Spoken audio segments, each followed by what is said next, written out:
በሰሞኑ አርቲስት ቴዲ አፍሮ ዙሪያ የሚነገሩ ነገሮች ሁሉ እጅግ በጣም ጆሮን ጭው የሚያስብሉና የሚያስደነግጡ እየሆኑ መጥተዋል።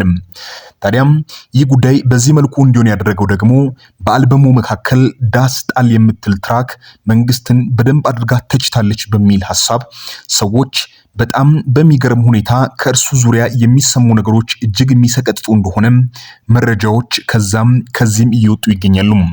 ታዲያም ከዚህ ጋር በተገናኘም ከቴዲ ጋር በቅርብ ሲሰሩ የነበሩ የቴዲ አፍሮ ማናጀርና እንዲሁም ደግሞ የእርሱ የቅርብ ጓደኛ አለፍ ሲልም ደግሞ ዛሬ አመሻሹም አመለሰትም ጭምር ቁጥጥር ስር ላይ እንደዋለች መረጃዎች ከዚህና ከዚያ እየወጡ ይገኛሉ።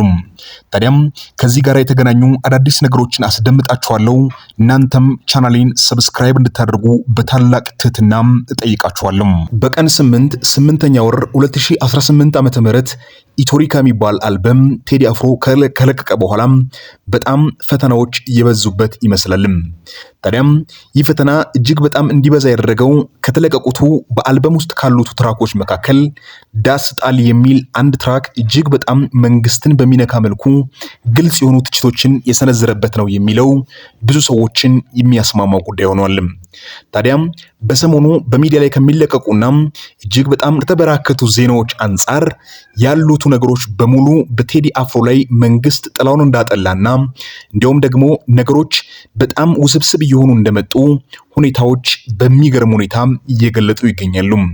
ታዲያ ከዚህ ጋር በተገናኘ ሁኔታ አልበሙ ከተለቀቀበት እስካሁን ባለው ሁኔታ በዓለም አቀፍ ደረጃ ብዙ ሪከርዶችን የሰባበረና እንዲያውም የኢትዮጵያን የሙዚቃ ኢንዱስትሪ ከፍ እንዳደረገ ሁላችንም ከዓለም አቀፍ ሚዲያዎች የሰማነው ጉዳይ ሆኖ ቢሆንም አገር ውስጥ ግን በጣም ተቃውሞች በዝተዋል። ንግግሮችም እጅግ በጣም ፖለቲካዊ ሆነዋል። እንዲያውም አንዳንድ ሰዎች ሲናገሩ ቴዲ አፍሮ ከለቀቃቸው ሙዚቃዎች መካከል ግማሹ ለሀገር ፍቅር፣ ስለ ሀገር አንድነት፣ ስለ ሀገር መልካምነትና ጥሩ ጥሩ ዜናዎችን በደንብ አድርጎ እያነገበ ነው። ታዲያም ከተለቀቁት ሙዚቃዎች መካከል በአንዱ ላይ ብቻ ትኩረት አድርጎ ግለሰቡን ማሳደድ ኢትዮጵያዊነትን በደንብ አድርጎ የሚያርቅ ነው። ለምን እንደዚህ ይደረጋል የሚለው ከብዙዎች ዘንድ እንደ ተቃራኒ ሐሳብ እየተነሳ ያለ ጉዳይ ነው። ቴዲ አፍሮ ሙዚቃውን ከለቀቀበት ጊዜ አንስቶ እስካሁን ከ10 ሚሊዮን በላይ ተከታዮች በደንብ ሙዚቃውን አዳምጠውታል። እንዲሁም ደግሞ የዩቲዩብ ቻናሉን ሰብስክራይበር ከግማሽ ሚሊዮን በላይ በልጦ በኢትዮጵያ ታሪክ ውስጥ ሆኖ በማይታወቅ ሁኔታ አድጎ በዚህን ሰዓት በብዙ ሚዲያዎች ላይ መነጋገሪያ ሆኗል። ይህ ብቻ አይደለም። ነገሩ ደግሞ በደንብ አድርጎ ትኩረት ያገኘው ከፖለቲካ ጋር የተገናኘችው አንደኛዋ ሙዚቃ ብቻ በዚህን ሰዓት ተነጥላ ወጥታ ቴዲ አፍሮን እጅግ በጣም ዋጋ እያስከፈለችው ያለ ይመስላል። በሰሞኑ ቴዲ አፍሮ በሚኖርበት አካባቢና ከእርሱ ጋር ቅርበት ያላቸው ሰዎች በቁጥጥር ስር እየዋሉ እጅግ በጣም ዋጋ በሚያስከፍል ሁኔታ ወደ እስር እየተዳረጉ እንደሆነ መረጃዎች ወጥተው እናንተም ሰምታችኋል ብዬ ተስፋ አድርጋለሁ።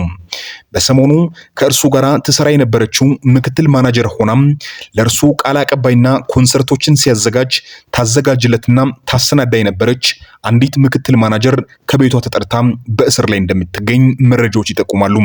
ከእርሷም በላይ ደግሞ ከቴዲ አፍሮ ጋር እጅግ በጣም ቅርበት ያለው አንድ ወዳጁ በዚህን ሰዓት ታስሮ በእስር ላይ እንዳለም መረጃው ከዚህም እየወጣ ይገኛል።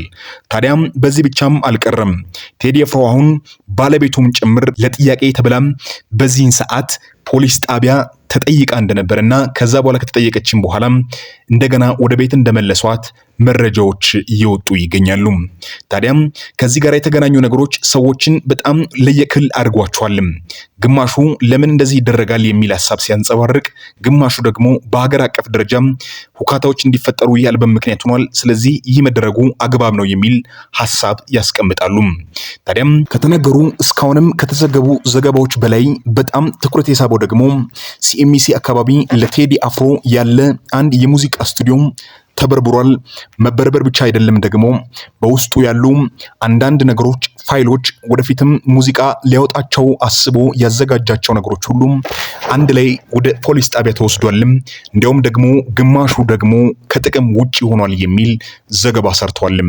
ታዲያ ይህንን ያዳመጡ ሰዎች እንዴት ይህ ይደረጋል? መንግስት ባለበት ሀገር አንድ የመንግስት ዜጋ በደንብ አድርጎ ሊከበር ይገባል። እንዲያውም ወንጀልም ከፈጸመ በትክክል ተጠርቶ ተጠይቆ ከዛ ኋላ የሚደረጉ ነገሮች ይደረጋሉ እንጂ በዚህ ልክ የግለሰብን ቤት መበርበር ኢፍትሐዊ ነው፣ እንዲሁም ደግሞ ከመንግስትም ጋራ በጣም የሚያጋጭ ነው ማህበረሰቡን ሲል ሀሳባቸውን ያስቀምጣሉ።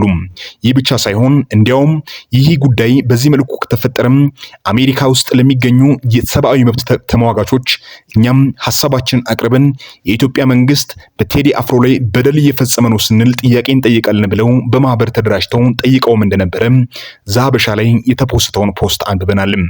ታዲያም ይህ ጉዳይ እጅግ በጣም ነገሮችን እያካረረ የቀጠለ ይመስላል።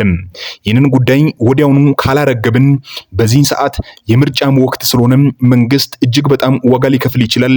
ነገሮች በቀላል ሊታይ አይገባም።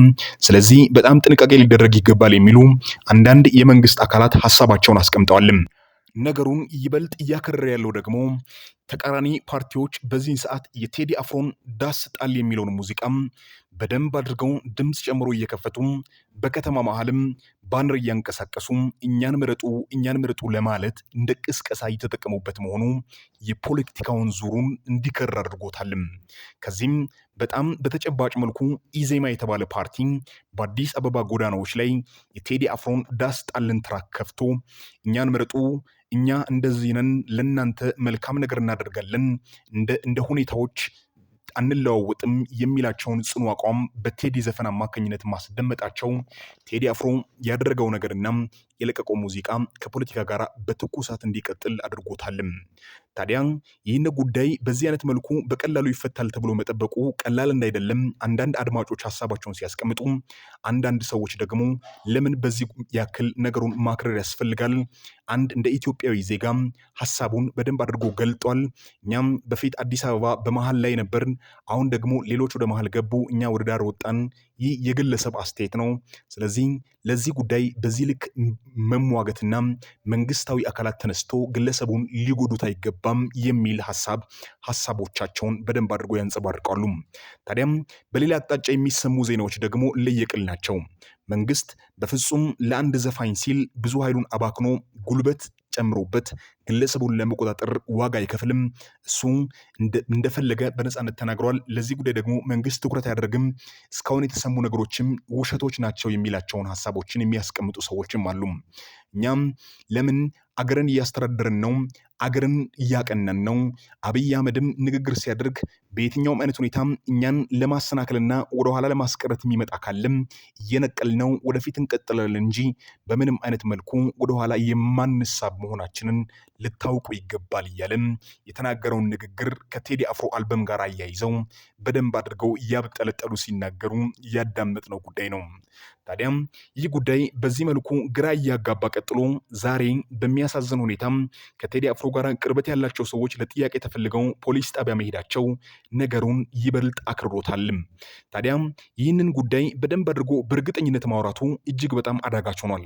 በአንድ አቅጣጫ የሚወጣው ዜና ሌላ፣ በአንደኛው አቅጣጫ የሚወጣው ዜና ሌላ ሆኗል። ታዲያም ይህ ጉዳይ በዚህ አይነት መልኩ ከቀጠለም ሁኔታዎች እጅግ በጣም የባሱና እንዲያውም ደግሞ ለማመን የሚያስቸግሩ ነገሮችም ሊፈጥሩ ይችላል የሚል ስጋቶችም አሉ። አንዳንድ የመንግስት አካላት ልክ መንግስትን በማይወክል ሁኔታ በቴዲ አፍሮ ላይ አስተያየታቸውን ይሰነዝራሉ። እንዲያውም አዝማሪ እያሉ ይጠራሉ። ለምን ግለሰቡን ያብጠለጥላሉ የሚል ደግሞ የአድናቂዎቹ ተቃውሞ ነው። ይህ ጉዳይ በዚህ አይነት መልኩ ወደዚህ ደረጃ ከደረሰም ሁኔታዎች በምን አይነት መልኩ ሊቀጥሉ ይችላሉ የሚሉት ስጋቶችን ፈጥረዋል። በእርግጥ ተጽዕኖ እንደነበረ እንደሆነም ሁላችንም በሚዲያ ላይ አይተናልም። በሚዲያ ላይ በዚህን ሰዓት በሚለቀቁ በመንግስት ኮርፖሬሽን ሚዲያዎች ላይ በሚለቀቁ ዜናዎችም ጭምር ሰዎች እየገቡ የቴዲ አፍሮን ግጥም እየጻፉ ለቴዲ ያላቸውን አድናቆት እየገለጹ ይገኛሉ። ታዲያም ይህንን የሚመለከተው መንግስት ለምን ይህ እንደዚህ ይሆናል የሚለውን የራሱን ተቃውሞና የራሱን የስጋት አቅጣጫዎችን ማስቀመጡ በምንም አይነት መልኩ ተገቢ አይደለም ብሎ ማሰቡ ሊከብድ ይችላልም። ቀላል ነው ማይባል የብዙ ሰዎችን ድምፅ በብዙ አይነት መልኩ በሚዲያ ላይ ያጎናጸፈ ይህ አልበም በዚህን ሰዓት ኢትዮጵያውያን ተሰብስበው ከ10 ሚሊዮን በላይ አድምጠውታል። ሀሳባቸውንም ኮሜንታቸውንም አስቀምጠዋል። ታዲያም በየትራኮቹ ያሉትን ኮሜንቶች ገብታችሁ ብታነቡ በሚገርም ሁኔታ ነገሩ ወደ ፖለቲካ እንደዞረና ህዝቡ ልብ ውስጥ ምን እንዳለ ፍንትው አድርጎ የሚያሳይ ሆኗል።